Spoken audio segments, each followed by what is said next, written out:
So Justin, as Jonathan's talking about that, what would you say? Because obviously you've made it to the other side. It doesn't mean that you don't have things that you're working on or don't have things where you've fallen into chaos at times, but you don't go from where you were to where you are today without having set up some guardrails to make sure that those relationships don't go off the reservation, so to speak. Do you want to talk about how you're able to do those things, or what are, some of the guidelines, or what are some of the, the governance rules that you guys have put into place to kind of keep you safe? Yeah, there's a lot, because it is a dynamic situation that's always changing. So at the very beginning, there's a lot of, like, back to the equity part of like, how much sweat equity am I putting into the business? So yeah, maybe I'm getting a salary of $80,000, but I think I'm contributing $160,000 worth of value. So that I want to see $80,000 a year in what we call sweat equity. And does everyone agree with how you feel about your compensation? And the chances are probably not.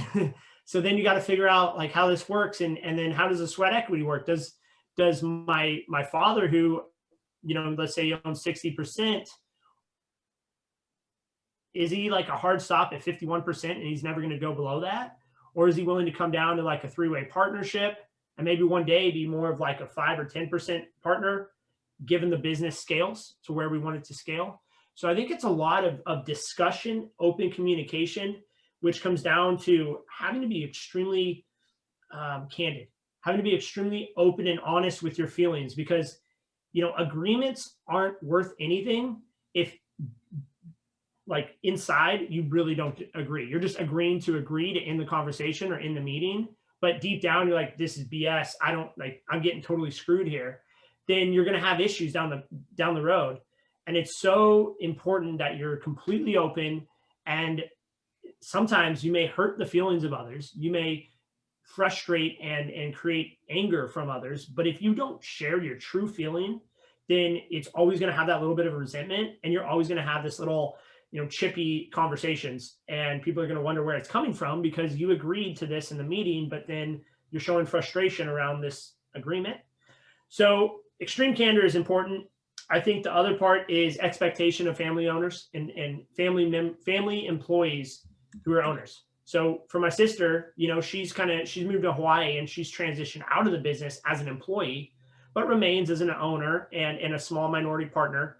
But we continuously have conversations about, is that fair? Is it fair for her to be an owner but not an employee? And so that word fair comes up a lot in family discussions. And it really has no business to be in the discussion, because let's face it, life isn't fair. Things don't happen in a fair manner. Like nature, nothing's fair in this world. And so when you start bringing fair into the conversation, you can get derailed pretty quickly. So we really try to stay away from that and talk more about what is an agreement that we could come to that we all maybe don't love, but we can live with. And that's where that extreme candor comes back to play. We have my cousin Jessica coming in as an owner, and so we've put her on this plan of coming into the shareholder meetings and starting to immerse herself with the ownership team. And January 1st, she's going to become a 3% owner in the business, which we're all super excited for, because she has put so much of her, blood, sweat, and tears into the business. We're really excited to now be able to reward her for all that hard work that she's done.